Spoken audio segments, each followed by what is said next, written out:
आलस को दूर भगाना पड़ता है, खुद को काबिल बनाना पड़ता है। खड़े रहने से कुछ नहीं होता, मंजिल के पास जाना पड़ता है। तो मेरे प्यारे दोस्तों, आप सभी का हार्दिक स्वागत है आपके अपने YouTube चैनल VLDA कैंपस पर। तो साथियों, आज की जो हमारी क्लास रहेगी वो रहेगी बायोलॉजी की हेरिडिटी एंड एवोल्यूशन का पार्ट सेकंड। तो इस वीडियो को लास्ट तक ज़रूर देखना अगर आपको इस बार VLDA एंट्रेंस एग्ज़ाम पार करना है तो साथियों, अब हम स्टार्ट करेंगे सबसे पहले मेंडल के बारे में। ग्रेगर मेंडल ने एक एक्सपेरिमेंट किया था, आज उसको हम अच्छे से डिस्कस करेंगे क्योंकि यहाँ से क्वेश्चंस पूछे जाते हैं। तो ग्रेगर मेंडल ने पी के जो प्लांट के ऊपर एक्सपेरिमेंट किया था, ठीक है बच्चों। तो according to Mendel second law of inheritance, तो पहला लॉ था बच्चों, वो हम पहले डिस्कस कर चुके हैं, ठीक है। जिस किसी बच्चे को समझ नहीं आया वो दोबारा से पूछ सकता है। तो इसमें क्या है बच्चों कि in the inheritance of more than one pair of traits in a cross simultaneously the factor response for each pair of trait are distributed independently to the gametes. यानी इसका कहने का मतलब क्या है कि जो सेकंड लॉ था इनहेरिटेंस का, उसमें क्या है, जो एक से ज़्यादा पेयर होते हैं ट्रेड्स के, वो क्या है कि रिस्पॉन्सिबल होंगे प्रत्येक फैक्टर के लिए, और उसका जो प्रत्येक पेयर है वो डिस्ट्रीब्यूटेड होगा। जैसे कि बात करूं मैं कि एक छोटा सा जो एग्जांपल आप लोगों को अगर मैं दूं, मान लो भाई कोई प्लांट है, उसका टी पेयर और एक ड्वार्फ प्लांट है, उसका टी पेयर काम कर रहा है। तो बच्चों ये एक दूसरे के साथ ऐसे पेयरिंग करेंगे, प्रत्येक इसका जो पेयर है वो एक दूसरे के साथ क्या है, रिस्पॉन्सिबल होगा, प्रत्येक एक दूसरे के साथ मिलेंगे, ठीक है। किसके लिए? रिप्रोडक्शन के लिए, नई जो अपनी वैरायटी है वो बनाने के लिए। इसका मतलब ये है भी प्रत्येक पेयर का प्रत्येक फैक्टर इसके लिए क्या होगा, रिस्पॉन्सिबल होगा। तो इसने रूल्स दिए थे बच्चों, उसके लिए रूल्स क्या दिए थे? तो इसने कहा था कि inheritance is the transmission of genetically controlled characteristics from one generation to next generation.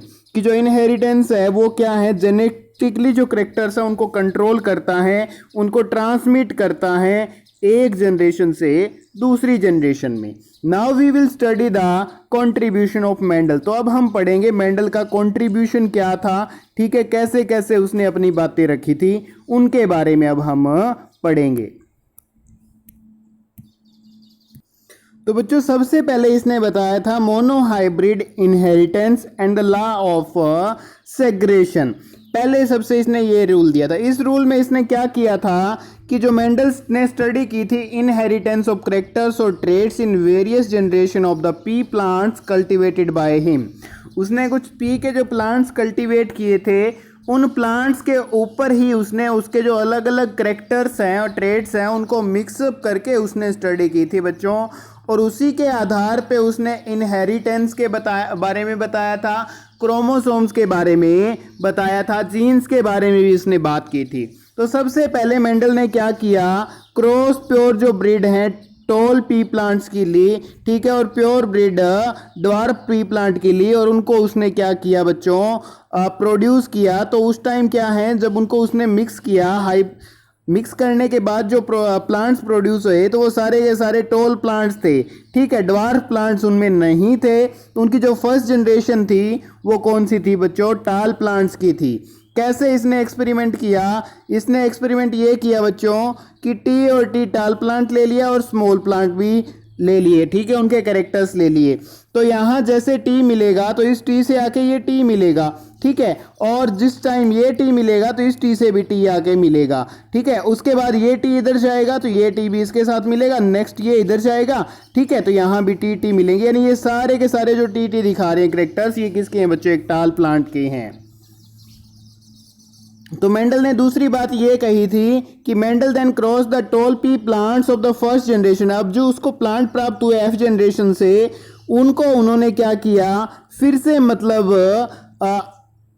Growth करवाई उनकी, फिर से उनको क्रॉस करवाया, ठीक है। तो फाउंड दैट टाल plants and dwarf plants were obtained. उसके बाद क्या है, जैसे ही उसके द्वारा जो प्लांट्स ग्रो किए हुए थे, उन ग्रो किए हुए प्लांट्स को क्रॉस करवा के उसने नए प्लांट्स जो उगाए, उसमें उसने ये पाया कि जो सेकंड जनरेशन उनकी प्राप्त हुई उससे, वो किस रेशियो में थे, 3:1 में थे। तो इस 3:1 को कौन सा रेशियो कहेंगे? Known as monohybrid ratio. कौन सा रेशियो कहेंगे? Monohybrid ratio. यानी 3 टोल थे तो एक इसमें ड्वार्फ था। 3 प्लांट अगर टोल थे तो एक इसमें क्या था? ड्वार्फ था, यानी बोना था। मेंडल ने यह कहा कि the trait of dwarf of one of the plant parent pea plant had not seen been lost. It was suppressed in the first generation to reemerge in the F2 generation. इसने कहा कि first generation में जो dwarf plant के characters थे वो क्या हो गए थे? सरप्रेस्ड हो गए, यानी दब गए थे। किसके लिए? नेक्स्ट यानी F2 जनरेशन में वो दोबारा से सामने आए। यानी F1 जनरेशन में ड्वार्फ प्लांट के जो करेक्टर्स है वो सामने नहीं आए, क्योंकि वो क्या हो गए थे? सरप्रेस हो गए थे, ताकि वो कौन सी? F2 जनरेशन में आ सके। उसके बाद क्या है बच्चों कि रिप्रेस जो ट्रेड्स है ड्वार्फ के इस टर्म एज रिसेसिव ट्रेड्स। यानी जो रिप्रेस ट्रेड्स थे उनको कौन से ट्रेड कहेंगे? रिसेसिव। और जो एक्सप्रेस ट्रेड्स थे उनको हम कहेंगे कौन से? Dominated trade. डोमिनेंट ट्रेड्स या डोमिनेंट करेक्टर्स कहेंगे। उसके बाद बच्चों result of mono hybrid inheritance क्या होता है कि मेंडल ने कहा कि जो प्रत्येक करेक्टर है उसको डिटरमाइन करेंगे पेयर ऑफ फैक्टर से, कि उसमें जो टी हैं, ठीक है, कैपिटल टी हैं, स्मॉल टी हैं, इनसे उनको हम क्या करेंगे? पता लगाएंगे। जैसे कि बच्चों जो कैपिटल टी यूज करेंगे, capital T small T use करेंगे, small T capital T use करेंगे, ये तीनों जो करेक्टर्स दिखाएंगे टोल प्लांट को दिखाएंगे। स्मॉल टी जहां आ जाएगा ये ड्वार्फ प्लांट को दिखाएंगे। तो इसी तरह से इनको फैक्टर्स को पेयर में हम देखेंगे। दूसरी बात इसने क्या कही कि factor of inheritance separate into 2 gametes. जो इसके फैक्टर्स होंगे वो किसने? 2 गैमेट्स में क्या होंगे बच्चों? सेपरेट होंगे। जैसे मैंने अभी अभी आपको बताया, ठीक है। जैसे कि एग्जांपल दूं, T trade for tallness inheritance separate into 2 gametes T और टी। यानी ये जो टी और टी है 2 गैमेट्स हैं बच्चों, ठीक है। और यही फैक्टर्स हैं जो अलग अलग आते हैं, ठीक है, बट पेयर में ये काम करते हैं, ध्यान रखना। इसी तरह से जैसे नेक्स्ट थर्ड पॉइंट इसने कहा कि gamete of tall pea plant then cross with the gamete of dwarf pea plant, process of fertilization to form zygote then produce various progeny in F1। कि जैसे ही इसने टॉल पी प्लांट के gametes की crossing करवाई, ठीक है, dwarf P plants के साथ, तो जो फर्टिलाइजेशन का उसमें प्रोसेस हुआ और उससे क्या प्राप्त हुआ? जाइगोट प्राप्त हुआ। तो ये इस तरह से अलग अलग प्रोगेंसी मिल गई उसको F1 जनरेशन की। तो इसके बाद क्या हुआ बच्चों, जैसे कि डायग्राम से समझिए कि जो पेरेंट्स फिनोटाइप हैं यानी टॉल प्लांट हैं और ड्वार्फ प्लांट हैं, इनमें क्या है? टॉल प्लांट में टी और स्मॉल टी किस में होंगे? ड्वार्फ प्लांट के करेक्टर्स होंगे, फैक्टर्स ऑफ इनहेरिटेंस बोलेंगे।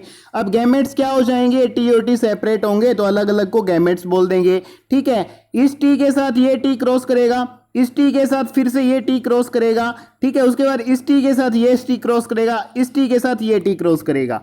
तो यहां देखो बच्चों कि जो F1 जनरेशन हुई यानी जो जीनोटाइप हमें मिले वो कौन कौन से थे? T capital T small T, capital T small T, capital T small T. तो यहां जो ये करेक्टर्स दिखा रहे हैं ये सारे के सारे कौन से? टॉल फिनोटाइप्स हैं। कौन से हैं? टॉल फिनोटाइप्स हैं। जीनोटाइप्स क्या होंगे? इनके करेक्टर्स को दिखाएंगे वो जीनोटाइप्स होंगे और इनकी अपीयरेंस को दिखाएंगे वो फिनोटाइप्स होंगे बच्चों, ठीक है। उसके बाद जो नेक्स्ट बात की कि जब इसने 2 हाइब्रिड टॉल पी प्लांट्स को प्रोड्यूस किया F1 जनरेशन का और उन F1 जनरेशन वालों को क्रॉस ब्रीड करवाया एक दूसरे के साथ, तो उससे इसको F2 जनरेशन मिली। और जो F2 जनरेशन मिली उसमें क्या हुआ बच्चों कि F1 फिनोटाइप था, टाल प्लांट और टाल प्लांट थे, वहां टी और टी थे, ठीक है। तो इनके करेक्टर्स को जब इसने मैच करवाया तो ये टी इस टी के साथ होगा, ये टी इस टी के साथ मैच करेगा, ठीक है। इस टी के साथ फिर क्या आएगा? नेक्स्ट आगे ये टी आएगा और इस टी के साथ ये टी आएगा। तो यहां देखो बच्चों ये भी टॉल है, ये भी टॉल है, ये भी टॉल है, ये क्या है? ड्वार्फ है, यानी 3:1 में आ गए। अगर आपसे अब करेक्टर्स का रेशियो पूछ ले टी एंड स्मॉल टी, इनका रेशियो क्या रहेगा? तो आप कहोगे 1:2:1। अगर आपको पूछ ले भाई इनहेरिटेंस का जो मेंडल ने लॉ दिया था उसमें टाल और ड्वार्फ प्लांट का रेशियो क्या है? तो आप कहोगे 3:1। क्या है? 3:1। और इसको क्या कहते हैं? रेशियो ऑफ इनहेरिटेंस भी कहते हैं, ध्यान रखना मेरे साथियों, ठीक है जी। तो ये रिजल्ट है इंपॉर्टेंट, ध्यान रख लेना भाई इसको, यहां से क्वेश्चन आपके एग्जाम में आ सकता है। आगे आइए जी, dihybrid inheritance and law of independent assortment, यानी अब डाई हाइब्रिड इनहेरिटेंस के बारे में पढ़ेंगे, यानी जो क्या है लॉ ऑफ इंडिपेंडेंट असॉर्टमेंट है। तो आइए ज्यादा जानकारी के लिए पढ़ते हैं भी इसकी डिटेल। ये कहता है dihybrid inheritance involve the inheritance of two pairs of contrasting यानी आमने सामने, यानी एक दूसरे के जो विपरीत करेक्टर्स वाले हैं, ऑपोजिट करेक्टर्स वाले हैं, उन प्लांट्स की क्रॉसिंग करवाई इसने सेम टाइम। तो जो दो पेयर ऑफ कंट्रास्टिंग करेक्टर्स थे बच्चों मेंडल ने चूज किए, वो थे शेप और कलर ऑफ सीड के ऊपर आधारित थे। एक तो इसने लिए राउंड और येलो सीड के कलर्स, ठीक है, राउंड शेप के और येलो कलर के सीड्स लिए। एक इसने लिए रिंकल्ड और ग्रीन कलर के सीड्स लिए। उससे इनको क्या मिला, तो ध्यान से समझना भाई। उससे इसको कैसे, जैसे ये लिखा कि जो wrinkled yellow, wrinkled yellow, wrinkled yellow, wrinkled yellow, तो सबसे पहले इनकी जब इन्होंने क्या क्रॉसिंग करवाई तो उससे इस तरह से इनके करेक्टर्स इसको प्राप्त हुए बच्चों। इसमें क्या थे कि जो राउंड येलो है वो 9 आए, राउंड ग्रीन कितने मिले 3, और रिंकल्ड येलो कितने मिले 3, और रिंकल्ड ग्रीन कितने मिले 1। तो इनका जो फिनोटाइपिक जो रेशियो रहेगा वो रहेगा 9:3:3:1, ठीक है। तो ये थोड़ा सा मतलब याद रखने के लिए आपको ध्यान में, माइंड में अपने सेट करना पड़ेगा। यहां से अक्सर क्वेश्चन पूछा जाता है बच्चों, ठीक है। रेशियो वाला जो पोर्शन है वो तो माइंड में देखो सेट करना पड़ेगा, उसका कोई और ट्रीटमेंट नहीं है। तो मेरे साथियों इसके बाद, तो बच्चों इसके बाद है भी जीन्स का जो ब्लड ग्रुप है, ब्लड ग्रुप जीन कैसे डिसाइड करते हैं, ब्लड ग्रुप पे किस तरह से प्रभाव पड़ता है। तो साथियों अगर एक पेरेंट का जीन ए होगा, दूसरे का ए होगा, तो जो बेबी प्रोड्यूस होगा उसका ब्लड ग्रुप भी क्या होगा, ए होगा। अगर पेरेंट के अंदर एक फादर का ए है, मदर का अगर ओ है, तो उस टाइम भी बच्चे का जो ब्लड ग्रुप होगा वो ए होगा, ठीक है। जीन 1 का बी है, जीन 2 का भी बी है, तो ब्लड ग्रुप क्या होगा, बी होगा। जीन 1 का ब्लड ग्रुप अगर बी है, जीन 2 का ब्लड ग्रुप अगर ओ है, तो जो बच्चा पैदा होगा उसका ब्लड ग्रुप क्या रहेगा, बी रहेगा। अगर जीन 1 का ब्लड ग्रुप ए है, जीन 2 का ब्लड ग्रुप अगर बी है, तो बेबी का जो ब्लड ग्रुप रहेगा वो ए बी रहेगा। इसी तरह से अगर जीन 1 का जो ब्लड ग्रुप ओ है, जीन 2 का ब्लड ग्रुप ओ है, तो उनके बच्चे का ब्लड ग्रुप भी क्या रहेगा, ओ रहेगा। तो जीन्स के अंदर ये संभावनाएं मानी जाती हैं बच्चों। उसके बाद जो नेक्स्ट आता है भी क्रोमोसोम्स के अंदर इसका क्या जो रोल होता है, सेक्स डिटर्मिनेशन है ह्यूमन बींग्स में वो किस कारण होती हैं। तो बच्चों फादर के पास जो क्रोमोसोम्स होते हैं एक्स और वाई, मदर के पास जो क्रोमोसोम्स होते हैं एक्स और एक्स। और इससे पहले जो वीडियो में हमने जाना कि फादर और मदर के अंदर 22 जो पेयर्स होते हैं वो होते हैं कॉमन, यानी 44 जो क्रोमोसोम्स होंगे दोनों के अंदर वो क्या होंगे, कॉमन, ठीक है। उसके बाद जो दो करेक्टर्स अलग अलग होते हैं वो ये होते हैं, एक एक्स वाई और एक एक्स एक्स। और जब आपका फादर का एक्स और मदर का एक्स मिलेगा तो उस टाइम डॉटर का जन्म होगा। जिस टाइम फादर का वाई और मदर का एक्स मिलेगा उस टाइम सन का जन्म होगा बच्चों। इसी तरह से जब सेकंड वाले एक्स के साथ फादर का एक्स मिलेगा तो भी डॉटर का जन्म होगा। अगर इसी तरह से मदर के एक्स के साथ फादर का वाई मिलेगा तो उस टाइम किसका जन्म होगा, सन का जन्म होगा। तो 44 कैरेक्टर्स तो ये होते हैं बच्चों, 44 जो क्रोमोसोम्स तो ये होते हैं, इसके साथ दो अलग से X Y X X, X Y X X, यानी इनमें से कोई दो होते हैं। तो टोटल नंबर ऑफ क्रोमोसोम्स कितने होते हैं आपके, 46। कितने होते हैं, 46। और जब गैमेट्स हैं बच्चों, गैमेट्स जैसे मेल गैमेट है सप्रम है, ठीक है, और फीमेल गैमेट है ओवल, जब ये दोनों फर्टिलाइज होने के लिए जाते हैं तो सपम में 23 क्रोमोसोम्स होते हैं और 23 ही किसमें होते हैं, ओवा में होते हैं। जब ये दोनों फर्टिलाइज होते हैं तो फर्टिलाइज होके कितने क्रोमोसोम्स बनते हैं, 46 क्रोमोसोम्स एक जाइगोट में होते हैं फिर, ठीक है। उम्मीद है भाई इतनी बात आप लोगों को समझ आ गई है। अब किसी तरह का अगर आप लोगों का बच्चों कोई डाउट हो तो भाई टेलीग्राम ग्रुप में भेज देना।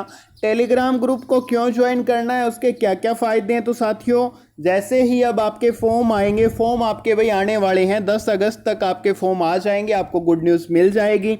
तो बच्चों तब तक आपको क्या करना है, अच्छे से हमारी वीडियोस देखते रहना है। शाम को प्रैक्टिस सेट चल रहा है वो भी आप लोगों को ज्वाइन करना है। टेलीग्राम में हम जैसे ही आपकी फॉर्म की डेट आएगी तो ढेर सारे क्विजेज होंगे, ठीक है। प्रत्येक चैप्टर के नोट्स मिलेंगे, वर्कशीट भी मिलेगी, ठीक है। प्रत्येक चैप्टर के एमसीक्यूज आपको मिल रहे हैं। इसके साथ साथ डेली का जो क्लास टाइम है वो भी अपडेट होता है, वीएलडीए के बारे में इंफॉर्मेशन भी अपडेट होती है, डाउट सेशंस भी लेते हैं और प्रीवियस ईयर के क्वेश्चंस भी हम करवाते हैं बच्चों। इसके साथ साथ मैथ्स का जो टेस्ट है वो भी टेलीग्राम ग्रुप में होता है। तो सबसे पहले आप लोग बच्चों हमारी 100 के अबाउट वीडियोज यूट्यूब पे हो चुकी हैं। तो सारी की सारी वीडियोज में से जो आपको मतलब लगती हो कि हमें ये टॉपिक देखना चाहिए, टीचर का ये टॉपिक अच्छा एक्सप्लेन नहीं किया हुआ होता, तो आप वो टॉपिक ज़रूर देखिए। अगर आपको अच्छा लगे तभी आप हमारा टेलीग्राम ग्रुप ज्वाइन कीजिएगा। और टेलीग्राम ग्रुप ज्वाइन करने के बाद जो हमारे टेलीग्राम ग्रुप का नाम होगा वीएलडीए कैंपस, उसके ऊपर क्लिक कीजिएगा। उसके ऊपर क्लिक करने के बाद थोड़ा सा पेज को ऊपर की तरफ स्क्रॉल करोगे तो फाइल्स का ऑप्शन मिलेगा। फाइल्स के ऑप्शन में आपको डेमो की 2 हमारी पीडीएफ फाइल मिल जाएगी, उनको अच्छे से एनालाइज कर लेना बच्चों। सारी की सारी जो पीडीएफ फाइल्स है वो उनकी तरह ही होगी, सेम वैसी ही होगी, कंटेंट में कोई कमी नहीं आएगी। बस थोड़ा सा विश्वास आपको हम पे रखना होगा, ठीक है। उसके बाद आप हमारी जो टेक्निकल टीम के मेंबर हैं उनको एसएमएस कर देना भाई, वो आपको सारी की सारी इंस्ट्रक्शंस पेड ग्रुप के रिलेटेड दे देंगे और आपको हमारे ग्रुप में ऐड कर देंगे। और बच्चों अगर आज की क्लास अच्छी लगी है तो भाई लाइक जरूर कर देना, चैनल को सब्सक्राइब करके घंटी का बटन भी दबा देना ताकि आप लोगों को हमारी हर एक वीडियो के नोटिफिकेशन टाइम टू टाइम मिल सके, ठीक है बच्चों। तो अब मिलेंगे हम हमारी नेक्स्ट क्लास में भाई, तब तक के लिए जय हिंद जय भारत।